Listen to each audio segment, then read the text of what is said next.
नीट paper फुटीमध्ये आता Pune connection समोर आलेलं आहे आणि पुण्यातून दोघांना ताब्यात घेण्यात आलेलं आहे।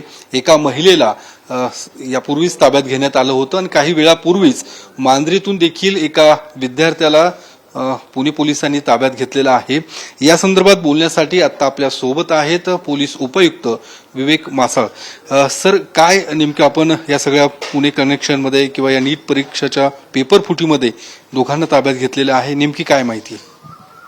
काल जसं आपल्याला माहित आहे की काही माहिती पेपर फुटी संदर्भात पुणे पोलिसांना प्राप्त झाली, त्याप्रमाणे काल रात्रीपासून वेगवेगळ्या टीम्स तयार करून शोध घेण्यात येत होता।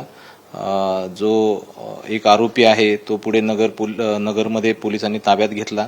त्यानंतर आमच्याकडे जे काही तपास चालू होता त्याच्यामध्ये काही डेव्हलपमेंट झाल्यानंतर पुढे एक महिलेचं नाव समोर आलं। ही महिला कात्रज परिसरात राहत असल्याची माहिती प्राप्त झाल्यानंतर आम्ही पुढे त्या महिलेला ताब्यात घेतलं। त्याच्यानंतर तिचं विचारपूस केली असता तिचं नाव मनीषा संजय वाघमारे आहे आणि ती या पेपर फुटी प्रकरणातील आरोपींच्या संपर्कात असल्याची पुढे माहिती प्राप्त झाली। प्राथमिक विचारपूस तिला करण्यात आली। त्याच्यानंतर तिचं काही कम्युनिकेशन आरोपींसोबत असल्याची माहिती झाल्यानंतर पुढे त्यांना सखोल तपासासाठी सीबीआयच्या पथकाकडे ताब्यात देण्यात आलेलं आहे। सर, ही जी मनीषा वाघमारे जी महिला ताब्यात घेतलेली आहे तिचा या सगळ्या प्रकरणात नेमका रोल काय होता? कारण जे काही मुख्य आरोपी त्यांना विद्यार्थी पुरवणं असं देखील समोर आलेलं आहे। सध्या तपासामध्ये तर असंच दिसतंय की काही आधी मेडिकल विद्यार्थ्यांची ऍडमिशन्स देतो म्हणून पैसे घेतल्याचं आणि मुख्य आरोपी जो आता काल सांगण्यात आला होता त्याच्याबरोबर यांचे बरेच काही कम्युनिकेशन्स मेसेजेस वगैरे पण आहेत आणि काही पैशाची देवाणघेवाण सुद्धा काही दिसून येत आहे आणि त्याची आता पुढची सखोल तपासणी आता पुढे सीबीआय करत आहे। साधारणतः किती वर्षांपासून एकमेकांच्या संपर्कात होते आणि तिचा नेमका इथला व्यवसाय काय, तिची पार्श्वभूमी काय आहे ते समजले?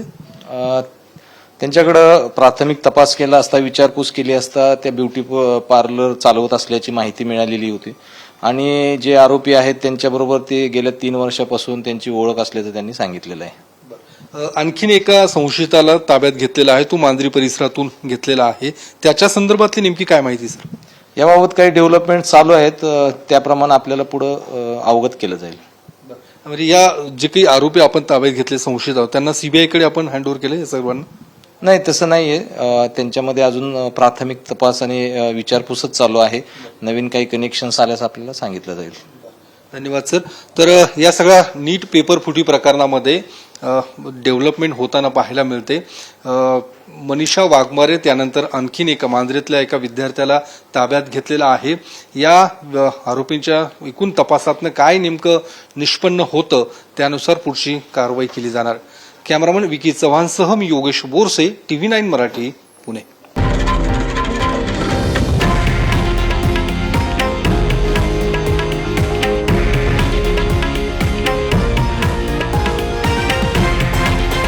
हे आहे देशातील नंबर 1 न्यूज नेटवर्क आणि आपण पाहत आहात TV9 मराठी, एकमेव।